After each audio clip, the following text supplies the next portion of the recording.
꽃다발을 받아보신 적 있으십니까? 저는 아내와 약속을 했습니다. 결혼할 때 약속을 했는데요. 우리가 아무리 가난하고 아무리 시간이 없어도 기념일만큼은 내가 꽃다발을 챙겨줄게. 돈다발을 챙겨주면 참 좋겠지만 그건 안 되겠고 꽃다발은 꼭 챙겨줄게.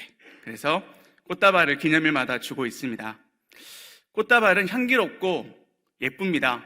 그래서 그것을 받은 사람은 기분이 좋고요. 또 꽃병에다가 둡니다. 그런데 그거 아십니까? 꽃다발은 사실 죽어있는 상태입니다. 왜냐하면 땅, 즉 생명을 공급해주는 땅에서 이미 꺾여지고 이미 잘라져 있기 때문입니다. 그래서 꽃다발이 아무리 예뻐도 이게 일주일을 가면 참 많이 간 겁니다. 계속 두어서 드라이 플라워로도 할 수는 있지만 꽃다발은 사실상 생명이 없는 죽은 식물인 것입니다. 신자인 우리도 땅에 붙어있지 아니하면, 생명의 공급처에 붙어있지 아니하면 당연히 죽어있는 상태입니다. 그리고 우리는 죽어있는 채로 살아갈 수밖에 없습니다. 겉은 화려하고 우리의 스펙은 화려하고 우리의 인생이 얼마나 어떠한 노력을 하며 살았든지 우리가 생명을 공급하지 못하고 생명을 공급받지 못하고 그렇게 살아간다면 우리는 실상 죽어있는 상태로 살다가 결국에는 완전히 죽게 되는 것입니다. 더 문제가 있습니다. 나는 붙어있는 사람인데요? 라고 하는 착각입니다. 나는 이렇게 오랫동안 교회를 다녔는데요? 나는 이렇게 많은 성경 공부를 하고 나는 신학 공부도 이렇게 많이 했는데요? 나는 이렇게 좋은 환경, 우리 가정, 내 주변을 보면 다 하나님의 복인데요? 우리는 말씀을 통해서 먼저 우리 자신에게 물어봐야 합니다. 나는 예수님에게 딱 붙어 있는가? 놀라셨다면 죄송합니다. 그렇다면 옆에 계신 분을 좀 놀래킵시다. 우리 한번 말씀 제목으로 이렇게 격려하시겠습니다. 딱 붙어 있어야 합니다. 네, 요즘에 좀 줄여서 말하는 게 대세잖아요. 그래서 딱붙하세요라고 한번 격려하겠습니다. 딱붙하세요. 예, 죄송합니다. 오늘 말씀 이렇게 시작합니다. 1절 말씀인데요. 나는 참 포도나무요, 내 아버지는 농부라. 예수님께서 이렇게 말씀하시는 것입니다. 나는 참 포도나무다. 그리고 아버지 하나님께서는 농부이시다. 사실 포도나무라는 이 개념은 너무나도 익숙한 개념이었고 포도나무는 당연히 이스라엘 백성을 상징하는 그러한 나무였습니다. 즉 이스라엘 백성이 누굽니까? 하나님의 백성인 것입니다. 포도나무라고 하면 하나님의 백성이라는 공식이 있었는데 예수님께서 이것을 깨신 것이죠. 특별히 시편 80편 8절 말씀을 보면 주께서 한 포도나무를 애굽에서 가져다가 민족들을 쫓아내시고 그것을 어디에 심으셨을까요? 말씀에는 안 나오는데 어디에 심으셨을까요? 애굽에서 가나안으로 심으셨습니다. 네, 그래서 성경 공부가 필요한 것이겠죠. 네, 애굽에서 가나안으로 포도나무를 이렇게 하나님께서 심으셨다라는 것입니다. 그래서 하나님은 농부시잖아요. 포도나무인 백성을 정말로 극진히 돌보십니다. 그리고 그렇게 돌보아서 하나님이 원하셨던 열매가 있습니다. 그것이 이사야 5장 2절 상반절에 나와 있죠. 말씀을 보시면 땅을 파서 돌을 제하고 극상품 포도나무를 심었도다. 그 중에 망대를 세웠고 또 그 안에 술틀을 팠도다. 즉 극상품 포도나무로 하나님께서 이렇게 기르시고 원하셨던 것은 극상품의 열매였던 것이죠. 그런데 5장 2절 하반절에 보시면 이 이스라엘은 어떠한 열매를 맺습니까? 좋은 포도 열매를 맺어야 되는데 들포도 열매를 맺습니다. 그렇다면 들포도 열매는 무엇입니까? 이것도 역시 이사야 5장에 나와 있는데요. 7절 말씀입니다. 이것은 바로 정의를 바랬는데 포악이라는, 즉 도살과 살상이라는 그러한 열매를 맺습니다. 그리고 공의라는 열매를 바라셨는데 도리어 부르짖음의 열매를 맺습니다. 이것은 무엇이냐면 우리가 잘 아는 개념인데요. 미슈팟, 즉 정의라는 열매를 하나님이 원하셨는데 남을 죽이는 불의의 살인, 그러한 일들을 행하는 이스라엘 백성이 된 것입니다. 그리고 공의라는, 체데카라는 열매를 맺어야 할 이 나무에서 괴롭히고 약자들을 특별히 압제하는, 그래서 그들에게서 부르짖음이 나오는 그러한 불공의, 불정의의 열매를 맺었던 것입니다. 그래서 이스라엘 포도나무는 사실상 열매를 맺지 못하는 나무, 그리고 열매를 맺는 것에 실패한 나무였습니다. 그런데 오늘 말씀 가운데 나는 참 포도나무요라고 하는 것은 바로 이 이스라엘의 실패, 즉 이스라엘은 포도나무가 아니다 라고 예수님께서 선언하시고 시작을 하는 것입니다. 그 당시 유대인들, 또 이것을 듣는 제자들도 이 말씀을 들을 때 충격이었을 것입니다. 그리고 참 포도나무는 참 열매, 즉 극상품의 열매를 맺는다라는 것을 말씀하시며, 나 예수 그리스도는 그렇게 정의와 공의의 열매를 맺을 것이다. 즉 예수님께서 십자가와 부활로 인해 우리에게 주실, 또 제자들에게 주실 그 놀라운 열매를 예수님은 말씀하고 계신 것입니다. 생명이 없는 어두움에, 또 사랑이 없는 이 세상 가운데 예수님께서 직접 나아가셔서 참 포도나무가 되셔서 사랑의 열매, 복음의 열매를 맺으시겠다. 예수님의 성육신, 순종, 그리고 그의 사랑의 삶과 궁극적으로 십자가와 부활과 그리고 승천하심과 오늘 이 시대 가운데 지금 현재 왕으로 다스리시는 예수님의 놀라우신 사역이 바로 예수님의 열매인 것입니다. 그리고 예수님께서 다시 오셔서 우리에게 참된 열매를 허락하실 줄로 믿습니다. 그런데 더 놀라운 것이 있습니다. 오늘 말씀의 포인트는 나는 참 포도나무다, 나만 열매 맺는다가 아닙니다. 오늘의 포인트는 무엇이냐? 예수님이 오늘 성령을 통해 우리 안에 계셔서 우리에게 열매를 기대하신다. 아니, 우리에게 열매를 반드시 맺게 하시겠다라는 것입니다. 오늘 이것은 너무나도 귀한 축복의 말씀이고요. 또 우리가 오늘 이 말씀을 붙들고 그렇게 기뻐하며 또 순종해야 될 줄로 믿습니다. 5절 상반절의 말씀입니다. 나는 포도나무요. 그리고 우리는 무엇일까요? 너희는 가지라. 예수님의 제자된 자들에게 너희는 나의 오른손, 왼손, 내 위쪽, 내 아래쪽에 있는 가지다 라고 말씀하십니다.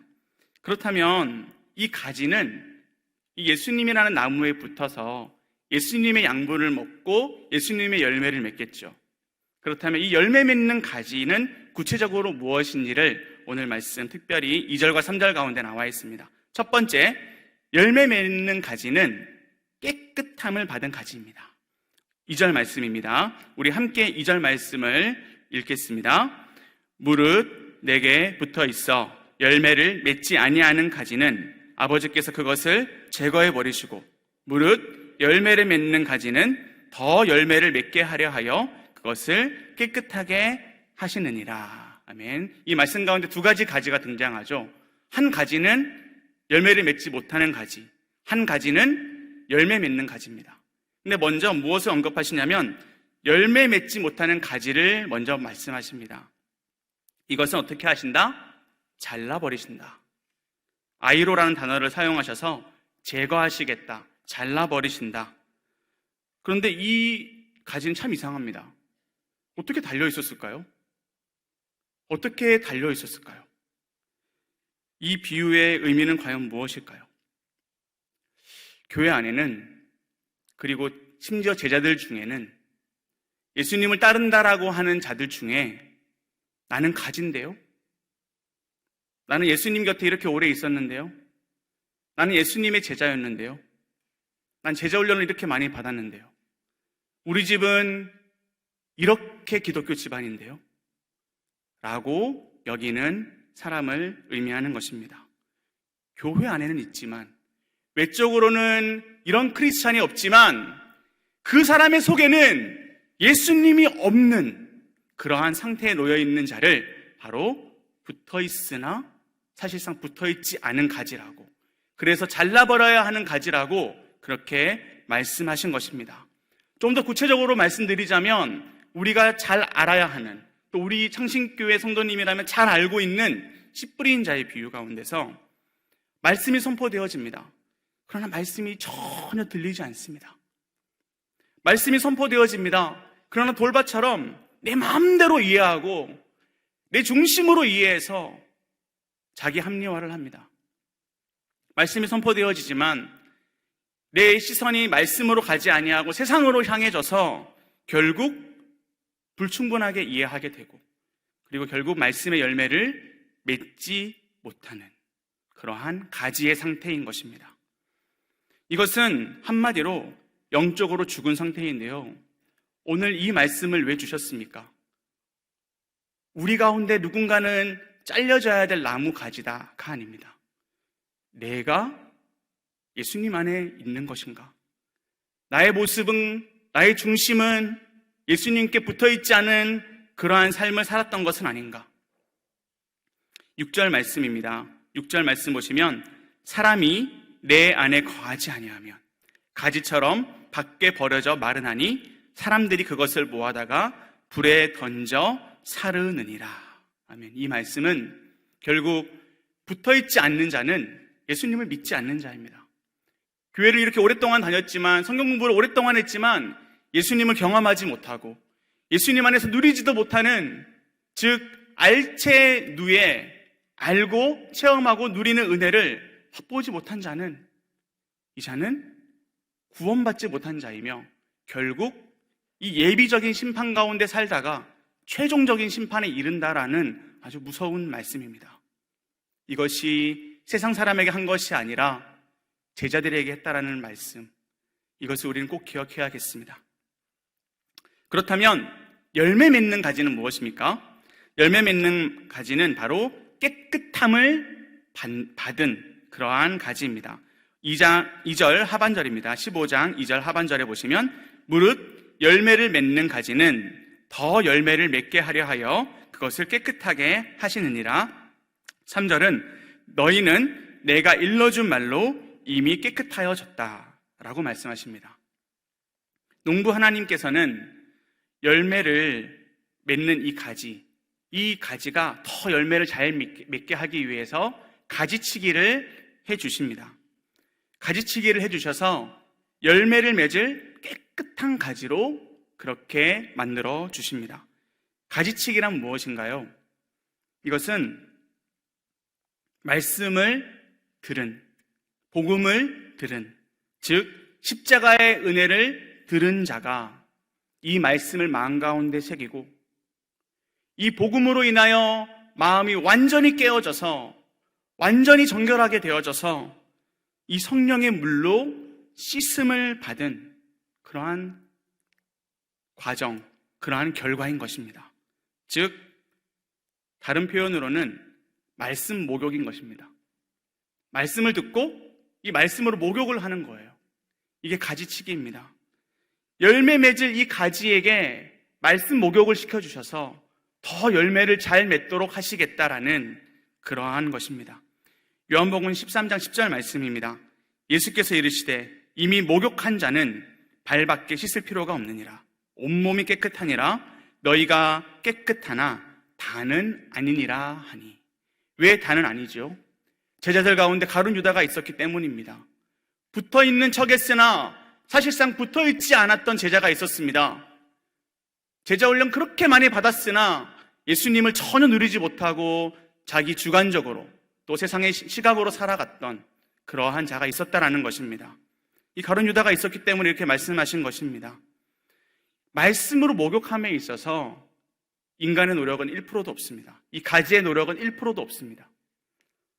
말씀으로 목욕한다는 것은 오직 전적인 은혜로만 하나님이 우리에게 부어주시는 것입니다.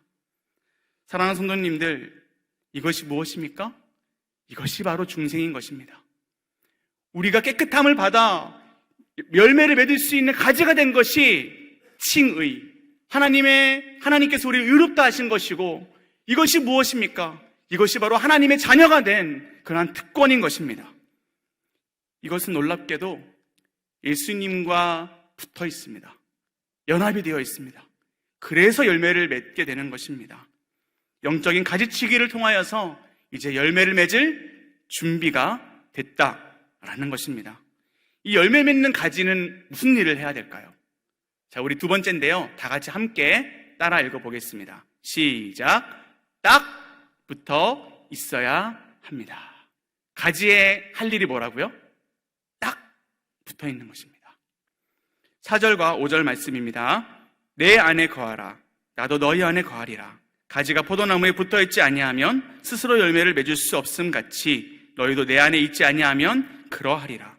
나는 포도나무요 너희는 가지라. 그가 내 안에 내가 그 안에 거하면 사람이 열매를 많이 맺나니 나를 떠나서는 너희가 아무것도 할 수 없음이라. 아멘. 예수님에게 딱 붙어 있는 것은 사실 우리가 말씀을 매일 읽고 매일 기도하고 매일 새벽 기도에 무조건 나오고 우리가 그렇게 신앙적인 열심을 품을 때에만 이것이 있는 것이 아닙니다. 사실 그것은 도구이고요. 정말 본질적인 것은 무엇이냐면 예수님과 항상 함께 있는 것입니다. 예수님과의 교제입니다. 근데 이것은 성령께서 도와주셔야만 가능합니다. 좀 어려운 개념이죠. 딱 붙어 있다라는 것이 어렵습니다. 이것은 믿음으로 사는 거고요. 이것은 말씀으로 사는 겁니다. 그래서 쉬워 보이는데 또 참 어렵습니다. 우리 10절 말씀입니다. 15장 10절 말씀입니다. 우리 함께 한 목소리로 읽겠습니다. 내가 아버지의 계명을 지켜 그의 사랑 안에 거하는 것 같이 너희도 내 계명을 지키면 내 사랑 안에 거하리라. 이 거한다라고 하는 것은 예수님과의 영적인 교제인데요. 말씀을 지켜라. 아버지의 말씀을 지켜라. 우리가 완전히 말씀을 지킬 날이 옵니다. 새하늘과 새 땅. 예수님께서 다시 이 땅에 오시면 이 땅에 하나님 나라가 되고요. 그때는 우린 죄를 짓지 않습니다. 성령과의 완전한 연합을 이루게 되고요. 우리가 하는 말과 행동과 모든 것은 완벽하고 완전한 성령의 열매를 맺으며 그렇게 살아가게 될 것입니다. 문제는 지금입니다. 우리는 너무나도 불완전하고 우리는 너무나도 연약합니다. 그런데 우리에게서 예수님은 기대하십니다. 그 열매를 기대하십니다. 성도님들, 이것이 과연 가능할까요? 우리는 불가능하지만 성령께서 우리를 도우실 때는 가능합니다. 성령께서 우리가 예수님 안에 계속 붙어 있을 수 있도록 붙잡아 주십니다. 우리를 들어 올려 주십니다. 우리가 말씀 안에서 계속 거할 수 있도록 우리를 붙잡아 주십니다. 우리를 들어 올려 주십니다. 예수님 안에 있으려면 성령이 있어야만 가능한 것입니다. 예수님 안에 거한다라는 것이 바로 딱 붙어 있는 것이고요. 우리가 가장 잘 해야 될 일, 꼭 해야 될 일이라는 것을 기억해 주시기 바랍니다. 우리가 믿음 생활을 한다고 합니다. 이 믿음 생활을 어떻게 한마디로 정의할 수 있나요? 저는 이것을 결혼 생활과 좀 비유하고 싶습니다. 아내와 결혼합니다. 그러면 초등학생들은 어떻게 연애했어요? 어떻게 만났어요? 언제 이렇게 사랑을 표현하셨나요? 언제 고백하셨나요? 이런 게 궁금하죠. 근데 그거는 아주 빙산의 일각에 불과하죠. 결혼 생활은 사랑으로 산다. 맞습니다. 근데 또 사랑이 아니라 의리로 산다. 그것도 맞습니다. 결혼 생활은 싸우기도 한다. 맞습니다. 실수하기도 한다. 그렇습니다. 놀기도 하는 것이다. 그렇습니다. 사실 한마디로 정의하기가 참 힘듭니다. 왜냐하면 삶 그 자체이기 때문이죠. 사랑하는 성도님들, 믿음이라고 하는 것은 이렇게 제자 훈련을 잘 받아야 믿음이다. 이렇게 성경을 많이 읽어야 믿음이다. 이렇게 정의할 수 없습니다. 앞서 말씀드렸듯이 그러한 것들은 좋은 도구입니다. 우리가 믿음 안에, 예수님 안에, 말씀 안에 거한다라고 하는 것은 우리의 삶 그 자체가 되어야 합니다. 이것이 바로 믿음의 다면성이라고 할 수 있습니다. 우리가 하는 말이, 우리가 하는 생각이 말씀 앞에 있는 것인가? 학생들이 계시다면 나는 무엇을 위해 공부하는가? 주부들이 계시다면 나는 무엇을 위해서 설거지하는가? 직장인들이 계시다면 나는 무엇을 위해서 이 사회 가운데 돈을 벌고 있는가를 반드시 물어보셔야 합니다. 하나님께 들고 나아가야 합니다. 우리가 이러한 말씀으로 인한 점검이 매 순간 있어야 하고요. 그 상황 가운데서 말씀이 기억나야 하고요. 그렇게 기억나게 하기 위해서 말씀을 공부해야 합니다. 그리고 바르게 살기 위해서 이 말씀을 붙들고 기도해야 합니다. 그리고 이 말씀을 붙들고 기도할 때에 우리는 반드시 마치 로봇가 조금씩 조립되듯이, 아이들이 설명서를 보면서 로봇을 조립하잖아요. 근데 잘하는 애들은 엄청 빨리 조립하지만 못하는 애들은 이게 하루, 이틀, 일주일도 걸립니다. 그렇게 조금씩 우리가 만들어져 가는 것입니다. 말씀, 기도, 말씀, 기도, 말씀, 기도. 그러면 딱 붙어 있게 된다면 우리는 어떠한 열매를 맺을까요? 우리 마지막인데요. 딱 붙어 있는 자는 반드시 열매를 맺습니다. 우리 첫 번째 열매는 무엇이냐? 바로 성령의 열매입니다. 갈라디아서 5장 22절과 23절 말씀인데요. 우리 한 목소리로 함께 읽겠습니다. 오직 성령의 열매는 사랑과 희락과 화평과 오래 참음과 자비와 양성과 충성과 온유와 절제니 이 같은 것을 금지할 법이 없느니라. 아멘. 이것을 이렇게도 저렇게도 해석할 수 있지만 저는 이것을 좀 묶어봤습니다.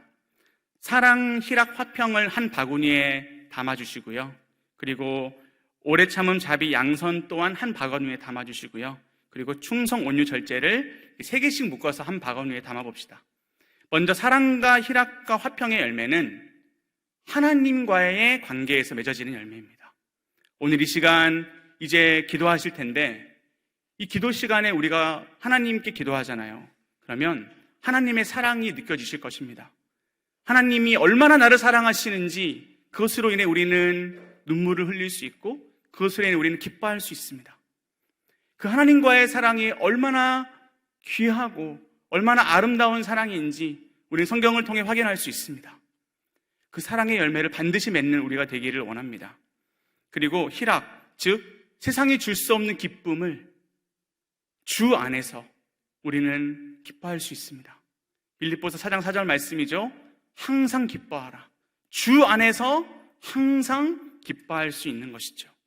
그리고 화평. 이 샬롬의 은혜, 이 화평의 은혜는 하나님과 나와의 관계 가운데서 맺어지는 놀라운 열매인 것입니다. 그런데 여기에서 끝나는 것이 아닙니다. 이 열매가 이제 타인에게, 이웃에게, 우리 교회 같이 이제 예배드리는 우리 성도님에게, 우리 가정에게 나아갑니다. 오래 참을 수 있습니다. 자비를 베풀 수 있습니다. 자비보다 훨씬 더 강한 적극적인 선의 개념이죠. 양선으로 우리는 나아갈 수 있습니다. 그리고 이것뿐만 아닙니다. 자기관리로서의 충성과 온유 절제. 우리는 충성스럽게 파수꾼처럼 아무도 보지 않는 곳에서도 문을 지키는 그 문지기처럼 충성스럽게 믿음을 지킬 수 있습니다. 그리고 온유한 심령으로 그렇게 살아갈 수 있습니다. 절제할 수 있습니다. 사랑하는 성도님들, 이러한 놀라운 영적인 열매가 저와 여러분에게 맺어지는 우리가 되기를 원합니다. 그리고 두 번째 열매는 요한복음에서도 강조가 되고 있는 열매인데요. 바로 복음 전도의 열매입니다. 요한복음 12장 24절의 말씀도 우리 이 열매를 맺기를 원하는 심령으로 한번 읽어보겠습니다. 내가 진실로 진실로 너희에게 이르노니 하늘의 미라이 땅에 떨어져 죽지 아니하면 한 알 그대로 있고 죽으면 많은 열매를 맺느니라. 많은 열매. 십자가 그 희생과 십자가의 그 놀라운 은혜를 우리의 삶으로 전하고 우리가 예수님을 닮아 그렇게 말하고 그렇게 전하며 그리고 이 땅 가운데 이 땅이 거룩한 땅이든 이 땅이 더러운 땅이든 이 땅 가운데 나아갈 때에 우리는 말씀을 붙잡고 말씀을 전하며 나아갈 때에 그 땅 가운데서 복음의 열매가 심어지고 또 복음의 열매를 맺게 된다는 것을 우리는 반드시 기억해야겠습니다. 그렇다면 마지막으로 이 열매 맺음의 목적이 있습니다. 그것은 바로 요한복음 15장 8절 말씀인데요. 함께 마지막으로 읽겠습니다. 너희가 열매를 많이 맺으면 내 아버지께서 영광을 받으실 것이요 너희는 내 제자가 되리라. 아멘. 우리가 이렇게 열매를 맺으면 누가 가장 기뻐하십니까? 우리 아버지 하나님께서 가장 기뻐하십니다. 우리도 기쁘지만 우리 예수님께서 기뻐하시고 우리 아버지 하나님께서 기뻐하신다는 사실, 그리고 우리는 그렇게 제자로서 살아가는 것입니다. 눈 깜빡이 시인이라는 별명을 가진 일본의 미즈노 겐조라는 시인이 있습니다. 왜 눈 깜빡이 시인이냐면요, 7살에 고열로 인해서 뇌성 소아마비라는 병을 얻게 됩니다. 그래서 온몸을 움직이지 못합니다. 눈만 깜빡깜빡 하는 것이죠. 자, 이 사람은 이렇게 살다가 47살의 나이로 소천을 하게 되는데요. 그나마 이 시인이 할 수 있었던 의사 표현이 뭘까요? 눈을 깜빡깜빡 하는 것입니다. 근데 참 신기하게도 그 옆에서 이를 돌본 이 어머니의 헌신으로, 이것이 좀 유명한 일화인데요, 이 어머니가 놀랍게 헌신하셔서 눈 깜빡이는 것을 이렇게 받아 적으면서, 이것으로 문자화해서 받아 적으면서 그 아들이 시를 지을 수 있도록 그렇게 도왔다고 합니다. 2014년에 감사는 밥이다 라는 책으로 번역이 돼서 서점에서 볼 수 있는데, 그 시집인데 너무나도 귀한 시들이 많이 있습니다. 시가 참 짧습니다. 그리고 아주 간결한데요, 오늘 그 시 중에 하나를 소개하고 싶습니다. 바로 말씀을 주세요 라는 시입니다. 주님, 말씀을 주세요. 오늘의 말씀을 주세요. 그 말씀으로 시련을 이기게 해주세요. 아멘. 사랑하는 성도님들, 그에게 있어서 참된 능력은 말씀이었습니다. 주님, 말씀을 주세요. 오늘 말씀으로 이기게 해주세요. 사랑하는 성도님들, 우리가 말씀으로 다시 붙어있고 예수님 안에서 붙어있는 이것이 능력인 줄로 믿습니다. 십자가 복음의 능력으로 그렇게 열매를 맺으며 살아가는 참된 제자로서 살아가시는 우리 모두가 되기를 예수님의 이름으로 기도합니다. 기도하겠습니다.